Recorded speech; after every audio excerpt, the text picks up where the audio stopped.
Hai, nama saya Cindy Fasun Rahmayati, mahasiswi D4 Kebidanan Universitas Kediri. Pada media promosi kesehatan kali ini, saya akan menjelaskan tentang KB Pasca Persalinan. Pengertian KB Pasca Persalinan adalah penggunaan metode atau alat atau obat kontrasepsi segera setelah melahirkan sampai dengan 42 hari atau 6 minggu setelah melahirkan. Tujuan KB Pasca Persalinan yaitu untuk mengatur jarak kehamilan atau kelahiran serta menghindari kehamilan yang tidak diinginkan sehingga setiap keluarga dapat merencanakan kehamilan dengan aman dan sehat.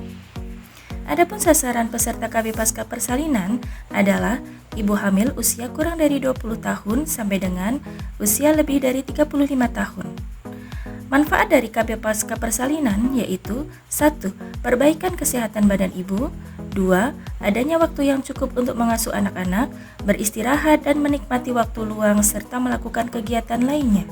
3. Perkembangan fisik, mental, dan sosial anak lebih sempurna. 4. Perencanaan, kesempatan, pendidikan yang lebih baik. Macam-macam metode kontrasepsi pasca persalinan. Yang pertama, metode kontrasepsi jangka panjang atau MKJP adalah metode kontrasepsi yang dipakai dalam jangka waktu yang panjang, efektif, efisien, dengan tujuan pemakaian untuk menjarangkan kehamilan dan kelahiran lebih dari 3 tahun atau mengakhiri pemakaian bila sudah tidak ingin menambah anak lagi. Yang pertama, yaitu implan. Implan efektif selama 5 tahun untuk Norplan, 3 tahun untuk Jadena, Indoplan, dan Implanon. Implan isinya hanya progesteron sehingga tidak mengganggu produksi ASI, dapat dipakai oleh semua perempuan dalam usia produksi, daya guna tinggi, perlindungan jangka panjang yaitu 3-5 tahun, pengembalian kesuburan yang cepat pasca pencabutan. Yang selanjutnya yaitu AKDR, alat kontrasepsi dalam rahim. Alat kontrasepsi yang efektif, aman, dan reversibel, terbuat dari plastik atau logam kecil yang dimasukkan dalam rahim melalui kanalis cervicalis. AKDR dapat dipasang segera setelah melahirkan selama 48 jam pertama atau setelah 4 minggu pasca persalinan atau setelah 6 bulan apabila menggunakan metode amenor laktasi atau MAL. AKDR dapat dipakai oleh semua perempuan usia produksi. Pencegahan kehamilan dalam jangka waktu 8-10 tahun.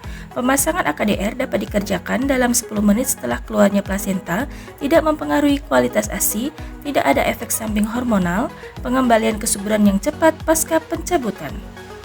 Yang selanjutnya yaitu MOW. MOW atau tubektomi merupakan kontrasepsi yang bertujuan menghentikan kesuburan dengan tindakan medis berupa penutupan tube uterin atau tuba falopi. MOW dapat dilakukan dalam waktu 2 hari atau 6 minggu atau 12 minggu pasca persalinan. Tidak perlu mengingat jadwal KB setelah prosedur MOW selesai, tidak mengganggu hubungan seksual, dan tidak ada efek samping jangka panjang. Yang kedua yaitu metode kontrasepsi non-MKJP atau non-metode kontrasepsi jangka panjang. Terdiri dari yang pertama, suntik progestin 3 bulan.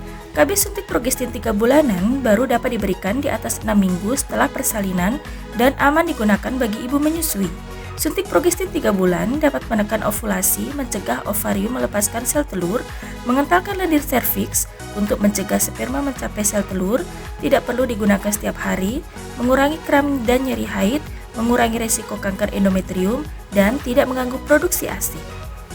Yang selanjutnya yaitu pil KB progestin atau mini pil.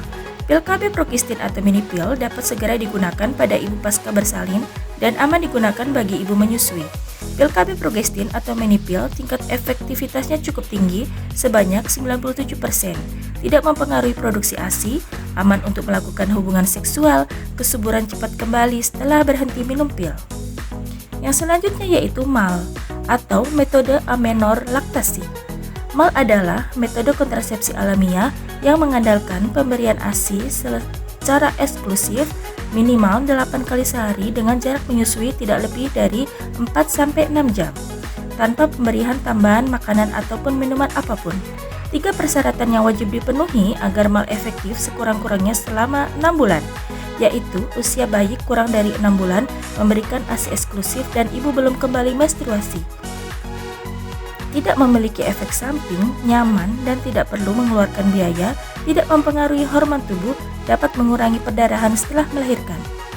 Demikian informasi yang dapat saya berikan, mudah-mudahan bermanfaat dan terima kasih.